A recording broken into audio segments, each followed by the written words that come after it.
on the revenue numbers, one of the byproducts of it is an employment outlook and a look at future employment. So the forecast for 2017 for the state is roughly 2.4% growth, which is down slightly from last year. Recent years have been healthy growth statewide in Oregon, really for 2014, 15, and 16. So slightly slower growth, and you can see that we've been outpacing the U.S. They had 1.7% growth. Looking at slightly slower growth, I think one of the themes here we're going to see is that we're going to keep on expanding, but we seem to be past the fastest growth of our expansion. That faster growth seems to be at our back now. Next slide, please. Just looking at this trend line, over the long run here, over the last 40 years, you can see that Oregon, we really have done well in terms of outpacing the national trend. Our economy's grown faster. Part of that is that we're certainly an in-migration state, where you hear of states in the Midwest losing population. Whether our economy is doing well or doing poorly, we keep on adding people in Oregon, so that certainly helps drive this theme. Next slide.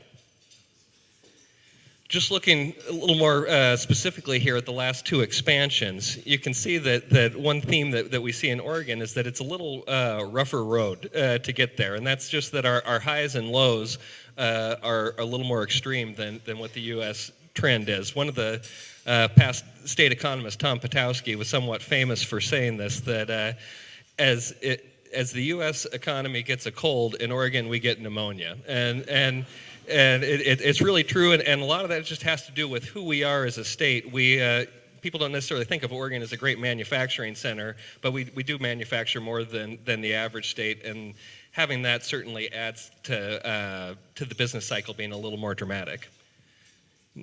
And so this last recession really played out that same way. You can see that our bottom, we had a more dramatic drop there than the U.S. trend. But here by 2015, we're back, even with that deep drop, ahead of the U.S. trend. And that's kind of normal, that during expansions, we grow faster. It's just that while things are contracting, we tend to fall harder. Another interesting point is that we do track a lot with the U.S. economy. Some states, you can think of like North Dakota as a recent example. However the oil and gas prices are going, that's what determined how they're doing as a state. You can just about bet your bottom dollar that if the U.S. is in a recession, Oregon's going to be in a recession. We're very linked to the U.S. economy in that regard. Next slide, please. Just another one showing this, that is, say, the forecast at this point really is for continued growth. Something you hear a lot is every 7 years on average we have a recession. That is true, but that's only an average. And at this point, we certainly see this expansion continuing for the next couple of years, although, as I say, at a slower pace than what we've seen the last couple of years.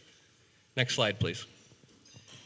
We do locally. We do some forecasts. We just don't get down to the nitty gritty on kind of 1 year, 2 year forecasts. We give some 10-year forecasts, and this is a little tough to read who it is. The green line at the bottom is Oregon there, showing 14% growth over this 10-year period from 2014 to 24. In Yamhill County, we're with the Mid-Valley there at the top of the chart, which is going to be at 10% growth. So that includes Yamhill County, Marion, Polk, and Lynn County in the Mid-Valley. And this is fairly normal. We normally grow a little bit slower than the state. And you think about what drives a lot of this, it's population. Look at where the fast-growing places are going to be. It's Central Oregon, driven by Deschutes County, and then in the Portland Tri-Met area. And the next slide, please. This is just looking specifically at the Mid-Valley in terms of the industries, how we think we're going to grow and how that 10% growth pans out. And the one thing I don't want us to do is in 2024 come back and look at these numbers to see how badly I missed them, because I guarantee that none of them will be correct. The one thing I guess I feel fairly confident in telling you, and probably the takeaway message would be the relative rankings of those industries in terms of who's fast growing and who's slower growing. The fastest growing industry is actually construction there, with almost 20% growth. The interesting thing about that, though, is even with that 20% growth, it still won't be at the level that it was in 2007 prior to the recession, and that just really underlines how deep those losses were. I think as a region, construction was down maybe 40% from before the housing bubble. So that still has a ways to come back. The other one is certainly the private education and health services. Healthcare makes up the vast majority of that. And that's an industry just with demographics that we still see as being one of the faster growing industries in the area. Next slide, please. Looking a little more local here into Yamhill County. And you could see that we trend along fairly closely with Oregon. I think an interesting thing was that at the bottom of the trough there in 2010, Yamhill County, we didn't get quite as bad off in terms of job loss as the state. That's interesting considering how much manufacturing we have in Yamhill County. Starting out, if someone just would have said how would I think things would have played out, I would have thought that Yamhill County would have had a little steeper loss, but that didn't pan out. So we were trending along quite well, and then all of a sudden the fourth quarter of 2015 came along. And I guess this is maybe good news, bad news. I mean, the bad news is that we kind of fell off the trend line there and fell below the statewide trend. I guess the good news is that rather than this being a real widespread issue of losses across the whole economy, it really was focused on two big losses with Evergreen and also the paper mill over in Newburgh are the big reason that the economy kind of stalled out and flatlined. I think that's good news because it's two isolated single events versus something broad. I think most of the other businesses in the region are still staying on trend, seeing expansion. It was just two rather major closures.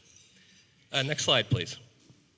So just looking at it, kind of same theme here, but looking at it by year, you can see that 2013, 14, and 15 were real nice ones. And anytime you're getting 2.5%, 3% growth, you'd take that any year. So it had been, and really back in 2011 and 12, that's surprising that we were adding jobs. At that point, really, you didn't see much job growth outside of the Portland area in the state. We're one of the exceptions. If we were looking at Salem, it would just be flatline for those years. But then 2016, as we pointed out, kind of the reason of why we had that dramatic drop in 2016's employment. Next slide, please. Just looking at 2015, it was great. Growth across all industries. Construction certainly coming back with dramatic growth, but as we said, still a ways to go. Manufacturing growth, it was a nice year. You'd do this every year if we could. Next slide, please. 2016, we get a little more colorful here. And in terms of percent decline, 4% decline in manufacturing, and then that trade, transportation, utilities, that's where Evergreen would be within there in the transportation industry is where they would be classified.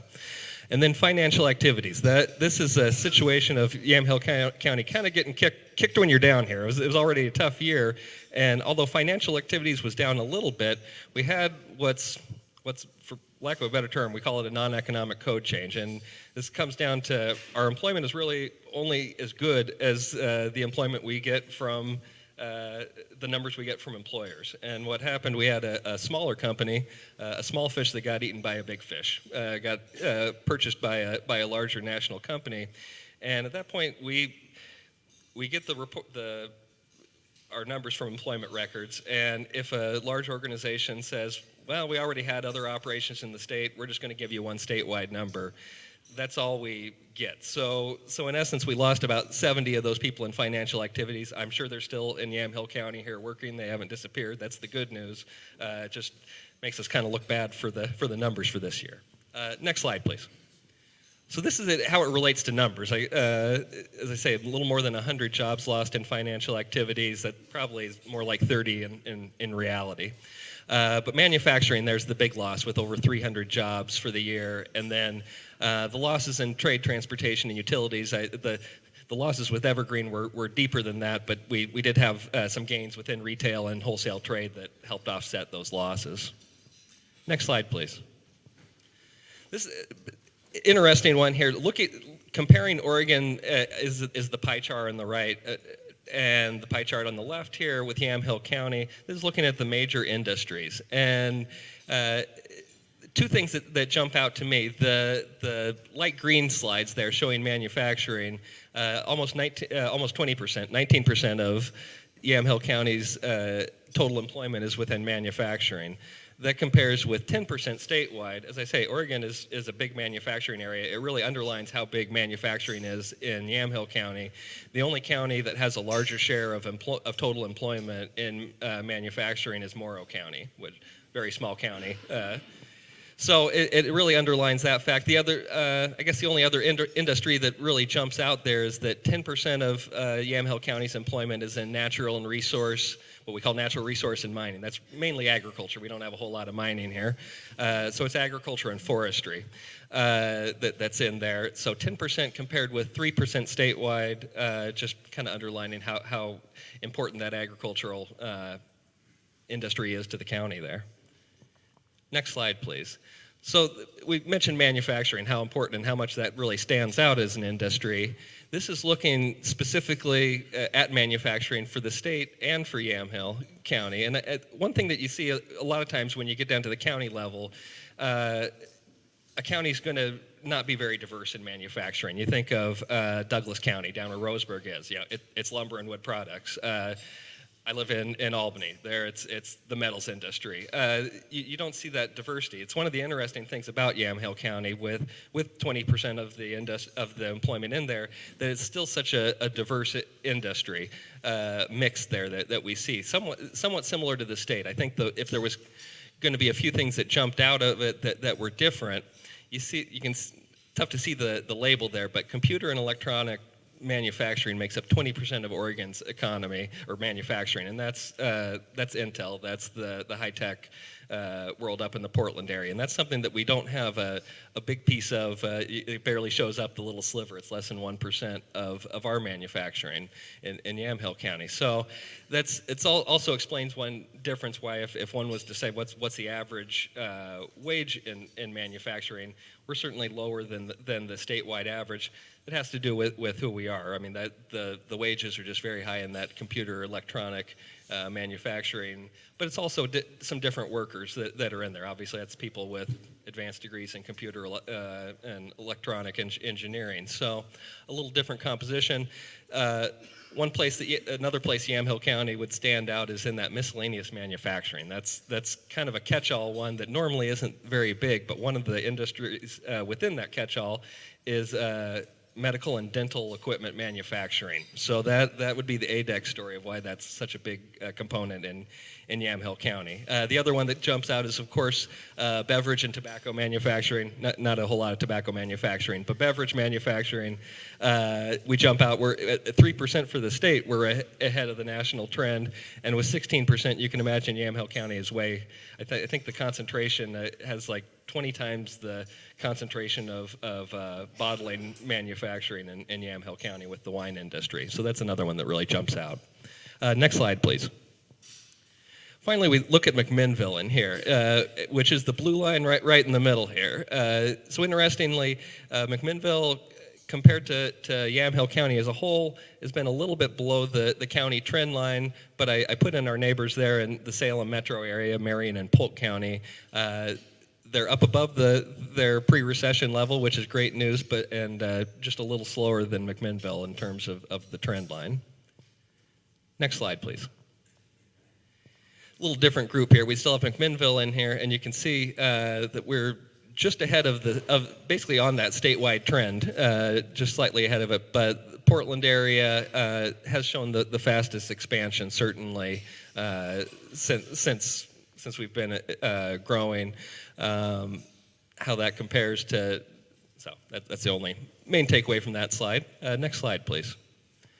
This is looking specifically at McMinnville in terms of how we've recovered since 2007, how the industries have changed. I think it's easy to look at the total employment and see some smooth lines. It's been certainly a lot more chaotic at the industry level there. Construction, we've got, no need to harp on that, but that's certainly one that's still down significantly from where we were prior to the recession. Manufacturing, that's basically flat, which is actually very good. I think if we picked out most areas and looked at their manufacturing sectors, they'd still be down from their pre-recession levels. So this is a situation where flat is good.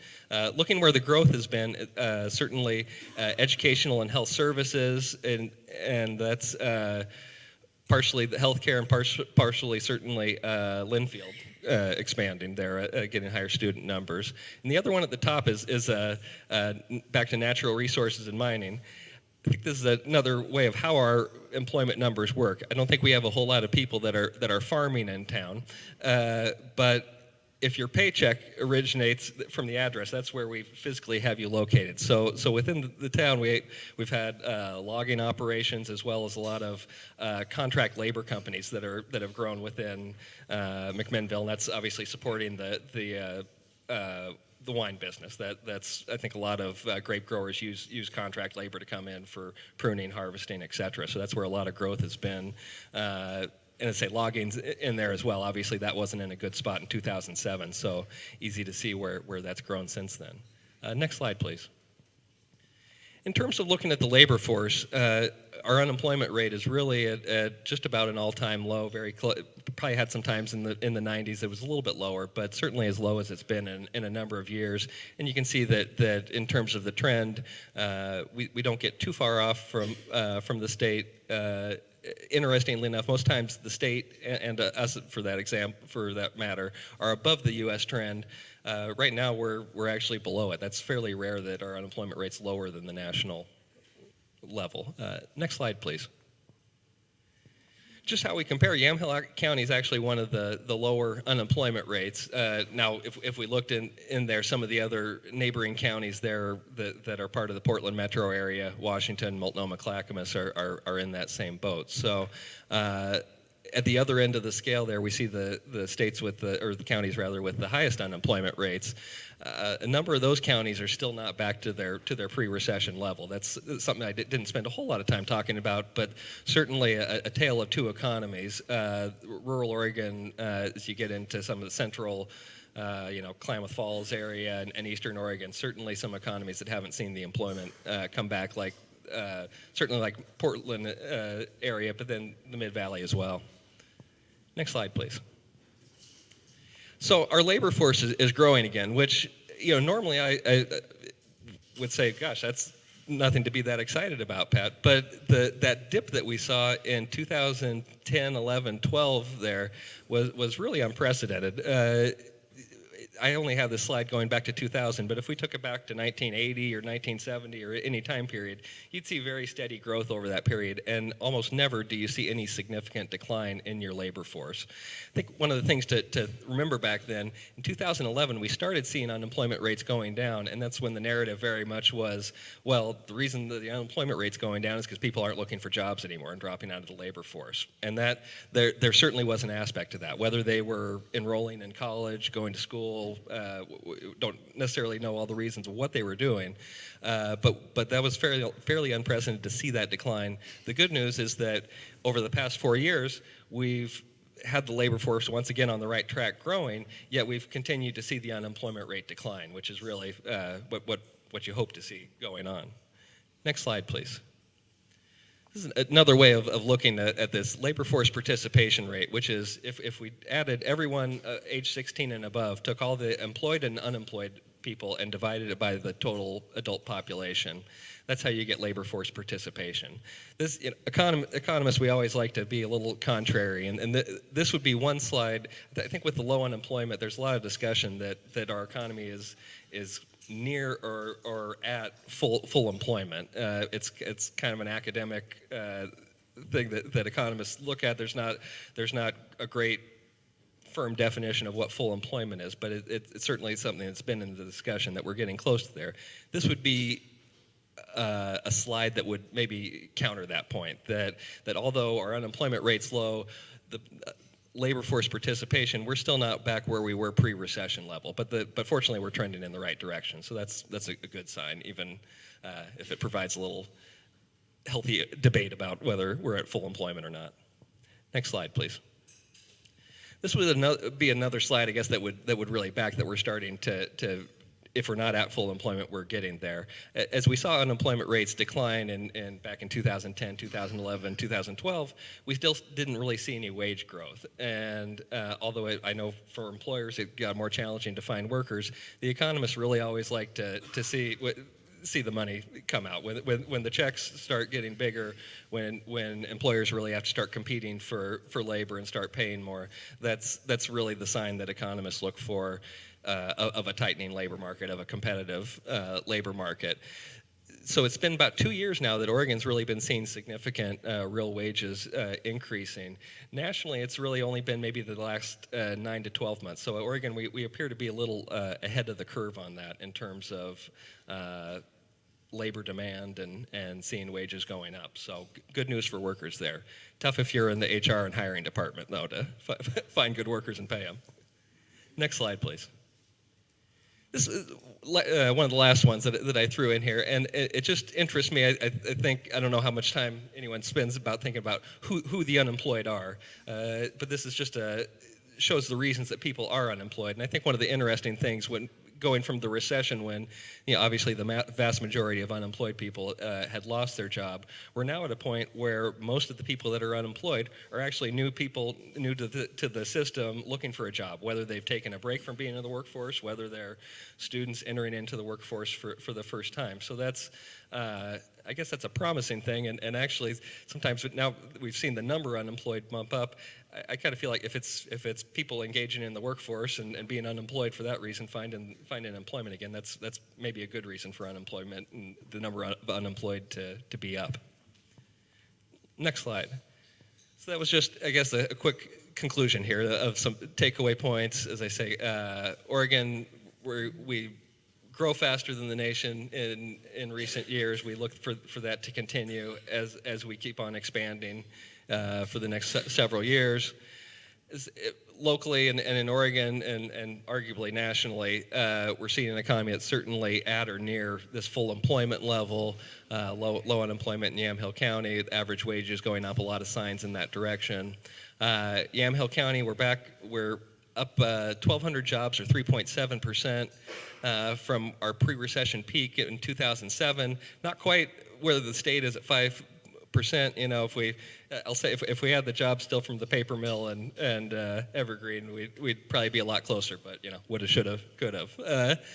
And just the last one, I think that manufacturing is the thing that always sticks out to me of Yamhill County, and it's interesting that other than the wine production, I don't think Yamhill County necessarily has that reputation of a real blue-collar manufacturing place, but it really does stand out. So that's all the points that I had for today. Thank you.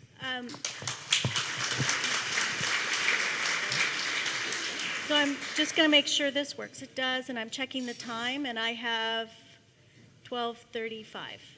Okay, all right. So I didn't know you were a stand-up comedian. An economist that has jokes. Excellent. So as you know, my name is Jody Christensen. I'm the Executive Director for the McMinnville Economic Development Partnership. I'd like to give a shout out to Lacey and to Heather, who are part of the team. Lacey's manning the technology, and as always, Heather's keeping us on time and organized. So thank you to them. As you know, our name has partnership in it. And so who are the partners? Water and Light, McMinnville Water and Light, the City of McMinnville, McMinnville Industrial Promotions, and the McMinnville Area Chamber of Commerce. And they believe in the importance of having a one-stop business development office. That's our work. That's what we do. Our primary work is with manufacturing. We found that that's a sector that was underserved when we started 10 years ago, and so our primary work is with manufacturing. However, our doors are open to any business in McMinnville or any business interested in McMinnville. So I always say that we try to have an e-harmony of business approach. I love when people try to stump me with questions because our job is to find the right answer. I think this last year has been really historic for us. We celebrated 10 years, and that was emotional and monumental, and again continues to just solidify our mission of why MEDP exists and why we're doing this work. All of those numbers that Pat shared with you, we watch those, we track them, we pay attention to them, but we know our real work is building relationships with industry partners and with our businesses. So I'd like to share a video with you. This video was created, we hired a recent Linfield graduate, and we said, we'd like you to document the day, our 10th anniversary. And this young man spent multiple days with us, wrote an original script, had original music created, and so we are so excited to share this video. Some of you may have seen it, but I think it really expresses who we work with and what we do in our office. So I'm going to let Lacey start that.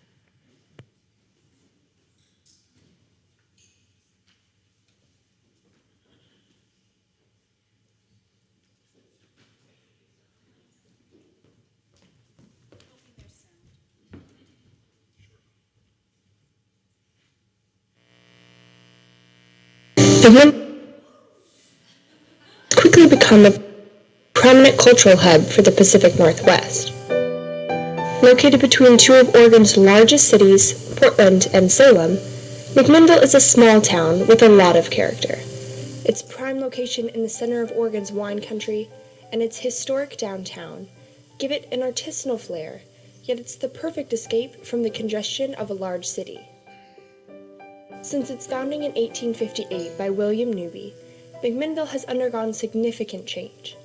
Starting from mostly agricultural land, it transitioned to a major manufacturing hub, and now is home to some of Oregon's most successful small business startups. McMinnville has changed and thrived due to the hard work of the men and women in its community, those who care about its sustainable growth and making it a better place for all to live. And it's through this drive and commitment of its residents to foster the sense of community that makes the city such a unique place. They care about making McMinnville not only a wonderful place to live, but also a great place to work. So McMinnville, Oregon is a great place to raise a business and raise a family because it's got that great combination of an amazing sense of place and an amazing sense of community without losing that focus upon business. One of the major advocates for McMinnville's thriving business spirit is McMinnville Economic Development Partnership, or MEDP. My name is Jody Christensen. I'm the Executive Director for the McMinnville Economic Development Partnership. Our responsibility is to be a resource for businesses thinking about McMinnville and in McMinnville. I often say we're the eHarmony of business. If you have a question, we'll find somebody who can answer it. Our goal is that you have the best resources possible to have a business in McMinnville and grow one here.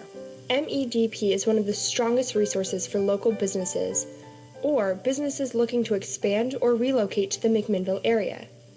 They provide connections needed to help businesses get started, including professional connections, site selection, and job recruitment. Once established, MEDP helps businesses with job retention, professional development, and business expansion. MEDP also has a strong focus on sustainable community growth. They support local job fairs as well as connecting high school and college students with manufacturing businesses for summer internships. One of the more prominent MEDP programs is their McMinnville Made activities. In 2016, MEDP held a Made event showcasing partnerships with local companies to highlight their economic development, achievements, and the work being done in the community. This community of businesses that we have in McMinnville is extraordinary. They're innovative, they're creative, and they're solving amazing problems. We have hidden gems all over this community. My challenge to you is that you leave this event and you talk about them. And you continue to talk about them. And follow them on Facebook and follow them on Instagram, because their futures are bright. And the things that they have planned for their companies are going to put us on the map. And there's good reason to celebrate their success. Many companies have been able to grow and thrive in McMinnville, due in part to the lowest electricity costs in the state and the lowest water costs in the region. It has a strong portfolio of industrial sites that have given businesses room to grow and expand.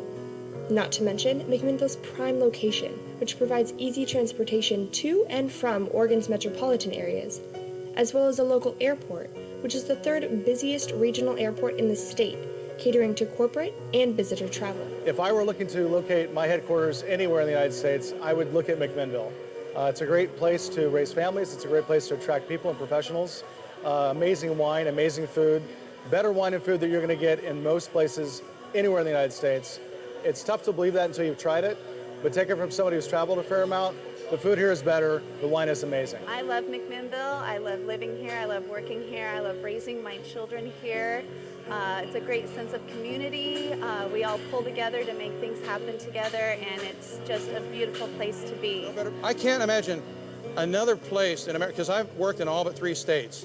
I can't imagine another place. Why would anybody want to live and work anywhere else besides right here in McMinnville? Beautiful, beautiful country. McMinnville truly has a lot to offer, from its prime location to the variety of cultural events, from the manufacturing connections to the close-knit community. McMinnville is not only an amazing place to live, but has the qualities to develop a sustainable business.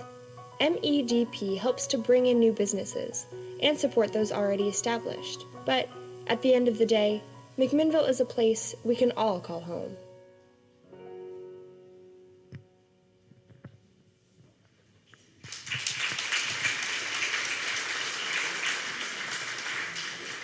So I feel a little like that was preaching to the choir. We already know that.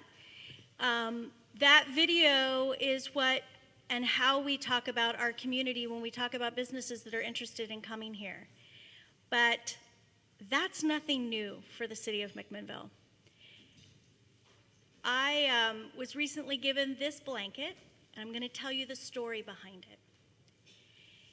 In the late 1950s, a group came together called McMinnville Industrial Promotions, and they made a commitment and asked people to invest in recruiting manufacturing companies to our city. And the reason that they did that is they knew that if we had a strong manufacturing base, we would have a strong economy. And so they committed, MIP committed, to bringing 9 new industries to McMinnville.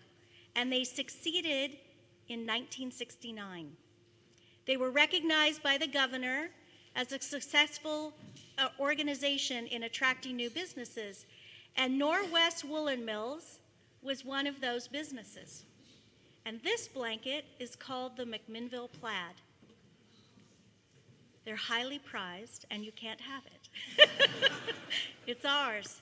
But what's important about this blanket is it represents our history of how we adapt and adopt and look at opportunity. And we've taken a page from MIP's playbook, if you will, and we're making a commitment to you that by a certain date, and that date is 2032, does anyone know what that is for the city of McMinnville? It's our sesquicentennial. It's our 150th year as a city. So 2032, we're going to have 1,500 new advanced manufacturing and technology jobs here. So in 15 years, MEDP is making a commitment to work with our partners to make sure that we can attract, retain, and grow companies that hire people in around advanced manufacturing and technology. We're calling it Tech to R. We're growing tech in Oregon's wine country.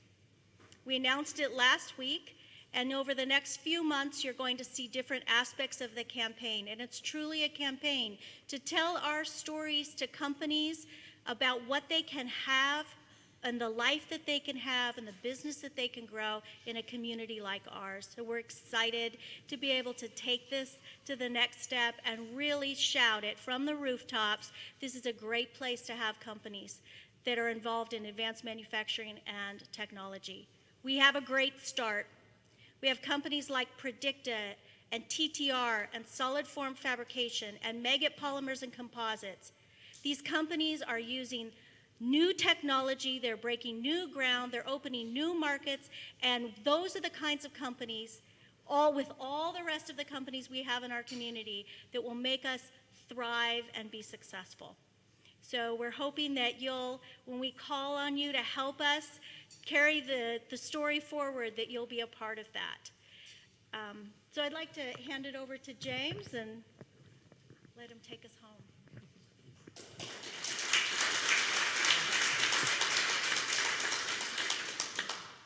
Good afternoon. Again, my name is James Labar, and I work in the governor's office in a program called Regional Solutions. And so I think there are a couple slides here, but let me give you an overview exactly what that program is, because I'm fairly certain that only a small number of people in the room have actually heard of it. And so it is a program that runs out of the governor's office. It's been around the state for a number of years, called a variety of names. And so the essential focus of the Regional Solutions program is to more efficiently deliver community and economic development projects across the state. And there are, Lacey, can you go to the next slide? And so you can see it here. It's all about community and economic development. In plain speak, it is a bureaucratic program to best leverage the bureaucracy of local, state, and federal government. So sometimes that means cutting through things. That means, we don't need a permit from you. We already have these other 2 permits. Or it is, we're going to need 5 permits, and hey, you're telling us we need them in this order. What if we were doing this in the reverse order? Or maybe we don't need half of them. Or it's another of, okay, we're going to need these series of sign-offs and permits from a variety of state agencies, but did you know that those state agencies also have an innumerable amount of resources to help deliver the project, whether it be expertise or resources, grants, loans, in order to best help deliver that community or economic development project. And so, Lacey, you can go to the next one. And so there are a number of regions across the state. These regions are identified or the same regions as the economic development districts that are recognized by the federal government. So this place sits within the Mid-Valley, which is for the feds, and for Regional Solutions is Marion, Yamhill, and Polk County. And so and there's 3 pieces to the program. Ironically, you actually have all 3 pieces on the stage here. So I will go to the first piece. One is the coordinator. So each one of these regions has a person like me that runs around trying to coordinate one aspect of the program, the team, and another aspect of the program, the committee. And what I try to do is try to find problems or opportunities to bring state expertise and resources and the wisdom from the committee in order to push that community and economic development project forward, or to highlight it. Or another way, sometimes I bring death to projects. And so what I mean by that is I tell people that is a foolhardy thing to try to do. What you really should try to do is this. So sometimes I call myself, like, when I go back to my wife, I tell her, like, oh, yeah, I was a dream killer today, and this is what I had to do. So that's one component, is the coordinator. The second component is the team, and the coordinator leads the team. And the team is made up of a variety of state agency people. Pat is on the team. We have a person from Department of Transportation. Actually, we have a couple people from Department of Transportation, because you guys have a very long project called the bypass that you want to try to get done. So we got a variety of people from ODOT, a variety of people from Department of Environmental Quality, people from Department of State Lands. You can go through all the agencies. There is no agency that escapes the power of the Regional Solutions Program. And then sometimes the phone calls are like, it's more stick, like, what the hell's going on with this project? Where did that permit go? To, hey, I have an opportunity for your agency to weigh in order to help deliver this project, and you're going to get all these kudos for it, right? I much prefer the latter. This third piece of the program is the committee. And the committee, and Jody's on the committee, is made up of a series of local and state, or local and county elected officials, representatives from the business industry, representatives from the philanthropic community. And so not only Jody from this area, but also Stan Primazich from Yamhill County is on that committee. And that committee sets priorities. about what is important in this region in order to make the most impact from an economic development perspective or a community development perspective. And so they've listed out a series of priorities. So taking those almost grassroots priorities from the region, we look at projects that the team is bringing in order to figure out which ones get reprioritized within the agencies or with city governments, within local governments in order to help push them along. And then we take those priorities and those projects and align them to Governor Brown's 4 priority areas. So her priority areas right now in a broad sense is about healthy and safe communities, responsible environmental stewardship, cradle-to-grave education system, and economic vibrancy across the state. So those 4 large initiatives, looking down through those priorities, looking down through all the projects that are coming in across the region. So let me give you 2 small examples of exactly what the heck all that means. So in Yamhill County, there is something of afoot of the last few meetings. I think there's more meetings to come about Yamhill County Economic Vitality Summit. So I've been one of the architects of that summit. There are a variety of architects actually in this room, Jody being another, Commissioner Olson being part of it, Commissioner Primozic being one of the main leading architects. One of the other leading architects right now is SEDCOR. And so they've brought the community together in a variety of settings and have identified sectors to work on. Obviously transportation, right? Again, we've already talked about the bypass. Education, housing. You can think of the normal sectors that actually kind of make up the picture of economic development. And from that summit, a variety of initiatives have come out. And so the one that I am personally trying to advance, and Commissioner Olson is part of that, and Jody's also part of that, is a conversation around Yamhill County's airports and how to tie them into current resiliency efforts, and how do those resiliency efforts tie to possible innovations that could come that would lead to more community and economic development projects. So that's one initiative. It's a little bit amorphous, but at the same time, I think you can kind of see all the various layers of government there, and also representatives from the business community and possibly the philanthropic community interplaying in order to move things along in Yamhill County. Other solid example that's going on is in Newburgh. And Pat talked about it from the West Rock site perspective. And so when that mill got purchased by the company out of Arkansas, and then quickly closed it down, the city of Newburgh reached out to the state and said, hey, we want to try to understand what are the assets with that property. So we led a state effort team looking across all the agencies to understand what sort of assets are tied to that piece of property in order for Newburgh to already start thinking about what's the next phase with that project. Because of that interplay and because of that support, they went forward for a transportation growth management grant. And they successfully got it, and most of the credit goes to the city of Newburgh and other people weighing in. But that regional solutions effort really, I think, gave it a good push to attract that more than $200,000 grant in order to start best thinking about how to plan that site. And so that's another small example of where regional solutions has played a role. And the last example is most recently, through avenues through that Economic Vitality Summit, through the leadership of Commissioner Primozic, they attracted Boeing to come down and take a tour of Yamhill County. And that really originates from an effort in Scappoose called the Oregon Manufacturing Innovation Council. And so this is Boeing and other manufacturers' interests in order to try to bulk up or staff up people for manufacturing jobs of the future. And not only, they understand, that effort understands that its job shed is much larger than Scappoose. And so Boeing, the person that's leading their innovative side and the person that's leading their human resource side, came down and took a tour of Yamhill County in order to best understand what are the opportunities, the challenges that's going on in Yamhill County. And so a great tour was put on by a number of actors in this room in order to put on a Yamhill County show, for the lack of a better term, of saying, hey, Boeing, we got some things going on here. Not only do we have a diverse array of manufacturers already, some are actually in your supply chain. We also have educational efforts in order to best build up that talent supply chain. And so when you're thinking about putting a massive investment in Caboose, make sure that you think about Yamhill County. McMinnville was definitely on a highlight of that, a county perspective of where do you want to make connections to.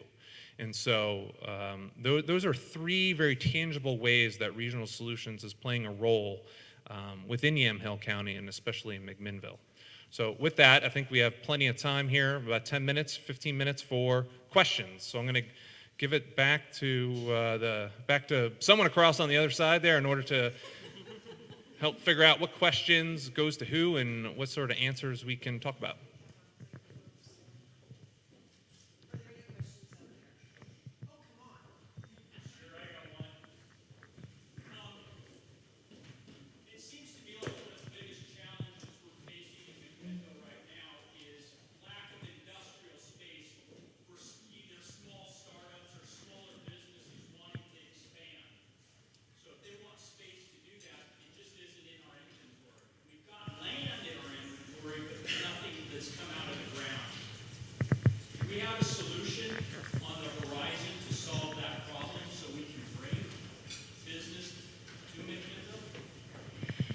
So Mike is asking about inventory, industrial property inventory, not vacant land, but buildings. So our inventory is very tight right now. A number of the buildings that were for sale have been sold and or leased. We have quite a few smaller sites as well as 3 large sites. We have 26 acres, 28 acres, and 90 acres of industrial property. So what we've discovered is that when the market gets tight on buildings, then there's a stronger appetite for development. So I think that you're going to see there, I know Solid Form is doing a physical expansion, Ferrum Technology is doing a physical expansion, Kendall Jackson just, you're seeing their building go up behind their facilities on Highway 18. So there's some construction going on, but certainly we could use more. They tend to be, the projects that we work have most recently in the last few years have wanted existing facilities, and there just aren't any. So I think you're going to see more activity around construction of new facilities. MIP owns the 26 acres in the industrial park, as well as the property that Betty Lou's in the industrial park sits on. So yes, they'll be involved in those projects as well. Just a note on that. So you know how Jody keeps talking about how she's the eHarmony. So I am a multifaceted government program looking for a mate, and so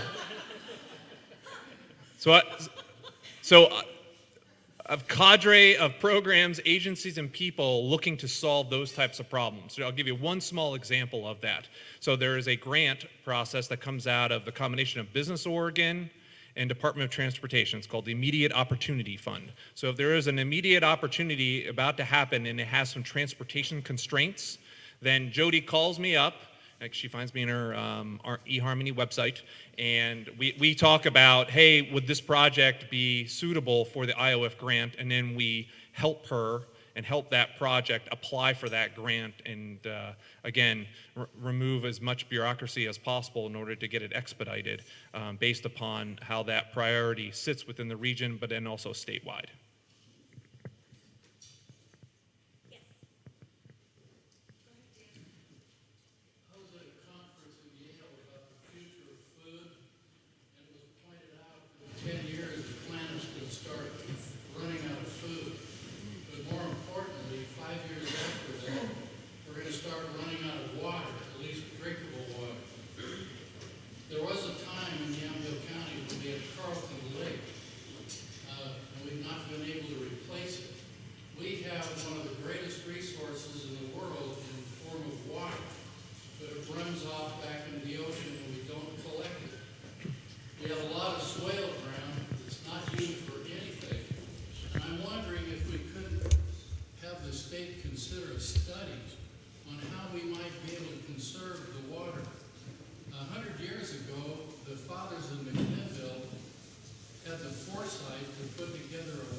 And McMinnville has had the greatest and healthiest water supply because of it.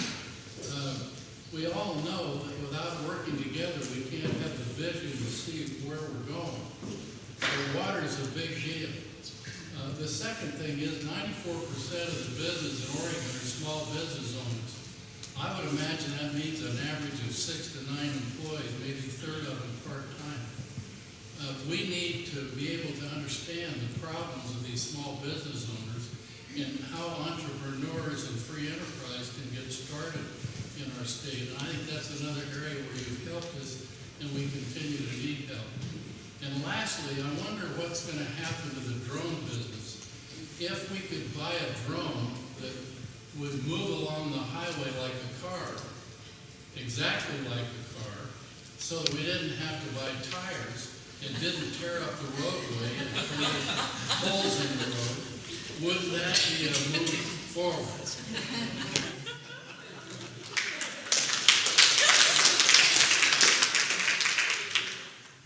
All right, so flying cars. No. Well, so they're not drone cars, but precision ag, there's a lot of activity around robotic vehicles for farming. So I don't know about drone cars, but I'm sure that in 5 years that'll be a thing. Certainly. Just very quickly on the water perspective. So prior to moving to Oregon, I lived in Arizona for 12 years. And Arizona, a lot of people would possibly disagree with this, but I think they've been extremely innovative on water resources. And the reason why, most of the state is within an arid climate. They've had that crisis to deal with. And since the 1980s, has been storing excess surface water supplies underground. Those are the reservoirs of the future for that state. California has also been doing the same thing. I think it was one of those things that Oregon just hasn't had to face, but I think future projections has started changing that conversation. From my understanding, there is some of that activity going on in eastern Oregon, but I would argue more resources need to be put towards those types of understanding groundwater models in order to take advantage of those types of technologies and recovery efforts in regards to recovering that water in the time of drought. So.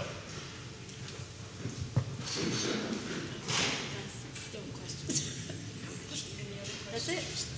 So I actually have a question. So Jody, could you talk about some of the other companies that have either relocated here, for example, TTR comes to mind, and Predicta, and what they are bringing to our community with regard to the businesses that they're opening here? So some of the companies that have located here, TTR is actually an expansion. So they've been in our community. It's a legal service that they provide tax answers to questions for companies like Walmart that have multiple facilities in multiple states, in helping them navigate the tax code. It's a subscription base, so they employ attorneys, accountants, and software designers. They're expanding out to the on Highway 18 from 60 to about 125 people. Predicta is a company out of California. They're housed, their corporate offices are in San Francisco, but their client management team will be housed here in McMinnville. And they chose McMinnville because of the assets that we have, the quality of life, if you will. That this was a place that their COO wanted to be located. So the kinds of companies that McMinnville, our sweet spot, if you will, are the small companies. And the definition of a small company is under 500 employees. So our tendency for companies that really tend to grow here, there are 10 to 30 people. That's not saying that we don't have some on the higher end and some on the lower end, but that's sort of the sweet spot. They tend to be companies that are not driven by getting to PDX. They tend to be pretty self-contained. They can accommodate the fact that we don't have that transportation asset. I think the bypass is going to change that. It's going to change companies' ability to get to market and people to get to and from work. And so I think that's going to open up lots of opportunity for our community. I think that, our primary work is in industrial manufacturing. Those tend to be our clients. I think what we're seeing is with Visit McMinnville and the engine that organization is, and getting the message out about our community in a very, beautiful way, that the storytelling is exquisite, and I think it's hitting a lot of chords with people. Our office is extremely busy with people that sound a lot like this. I want to move my family here, and I want to start a business, or I want to move my family here, and I'm going to bring a business with me because I fell in love with this city. So our office is extremely busy with those kinds of inquiries, of helping people get connected rapidly to our community banks, to our realtors, so that they understand what our inventory is, so that they can start making some decisions. But I think that's not going to slow down. That's going to actually increase. And so we're working actually closely with Visit McMinnville on how to make sure that our connection points, that there's nothing lost, that there are no gaps, that when we get a visitor, our job is to help them become a business owner or start a business here. So we want to make sure that those are streamlined processes. Is that good? Okay.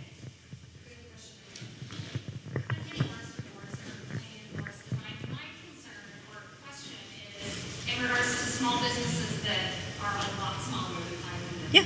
So we have small businesses that are 50 or under. And, people want to come to McMinnville, and Visit McMinnville's promotion is a lot because of the character of McMinnville, which is based in those very small businesses. And Oregon is making it harder and harder to be a small business. I mean, the Senate Bill 828 is going into effect, or is being looked at, and the fact that we have to pay hours to people that aren't work, which when we can't work as a business, we can't schedule work, but we're having to pay. We're having to add sick leave for part-time employees. And then when wages gone up, I don't understand how small businesses are going to continue in this state when we are being penalized very extremely. So what do you have to say on how you're going to keep the small businesses and bringing the large businesses here? I'll take the first Okay. Very good question. I've also was just in a business industrial roundtable in Woodburn and got a very similar question, and so I'm going to give a very similar answer, and so which I hope is helpful, and I'm available afterwards as well.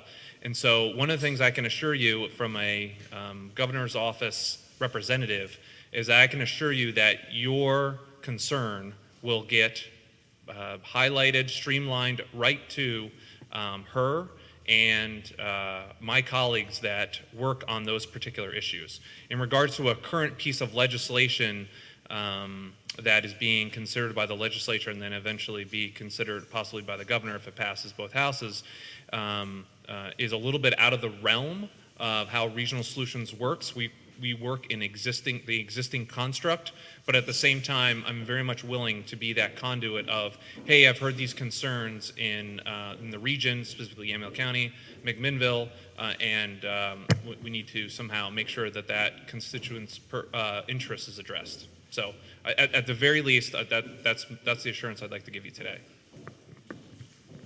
So go ahead.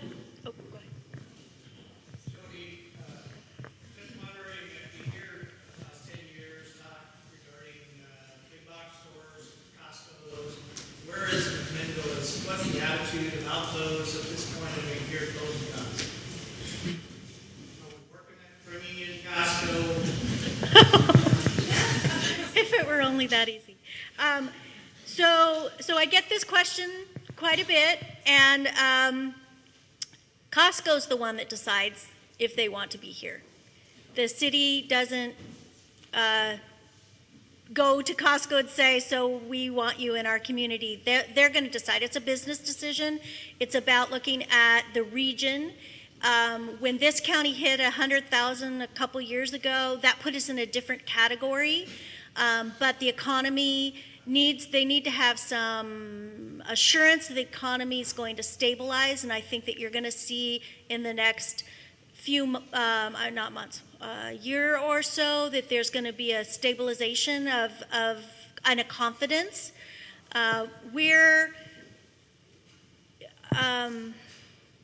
McMinnville has an extraordinary asset in the downtown and with the corridors that we have, but large format stores are something that I hear all the time that people want. They want what we would call a franchise or a big box. They want that. So I think that there's capacity for us to explore that when the opportunity arises.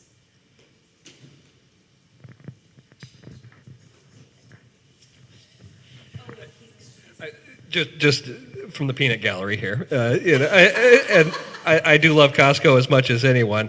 I will say one of the things that stands out, though, with McMinnville is how successful the Downtown Association has been. Back to the idea of smaller retailers. I live in Albany, and we definitely have a Costco, and it's great, brings in people from all around. But our downtown doesn't look anything like McMinnville's. So anyway, there's different positives and negatives about those issues.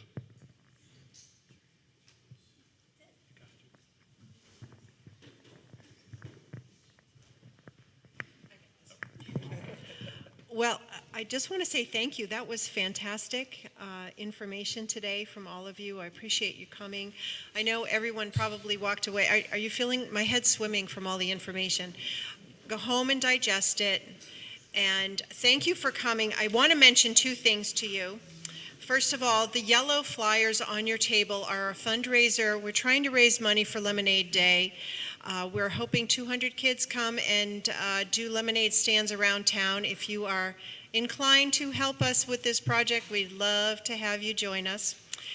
It is the future of our country because we're helping these kids learn about being an entrepreneur, which is what the Chamber is all about. So I hope you'll join us with that. I want to thank our speakers. You were fantastic, each one of you. Thank you. And Harvest Fresh and the Grand Ballroom for all you do for us in our community. And thank you to our Chamber members, without whom we would not be able to do the work that we do. And on behalf of all businesses, as a matter of fact, in McMinnville. And lastly, thank you for attending our 3rd annual Economic Forum. Enjoy the rest of your day. And those of you who are interested in the legislative issues happening within our state, the Chamber is on top of this stuff. And we are sending out notices to our members on a regular basis about what's happening. So if you have any questions, I would be happy to talk to you further about it. Yes, ma'am. Is the presentation available in the PowerPoint or Oh, absolutely. Yes. In fact, Lacey, can we go back to Pat's presentation because he had a web address up there? Thank you, everyone. Have a wonderful day. Thank you. Oh, I forgot to mention one other thing.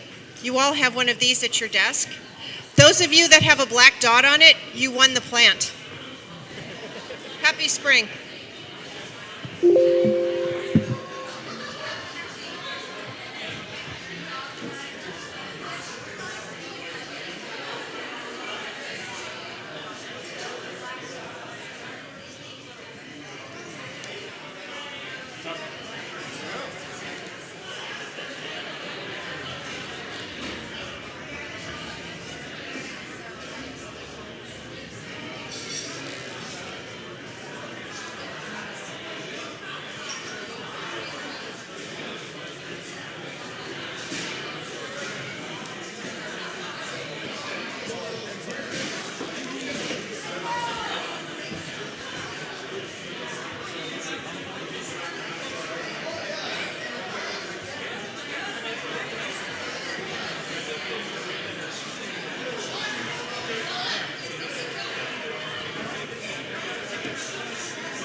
Very nice.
We'll answer the question. That's it. That's it. We'd like to answer.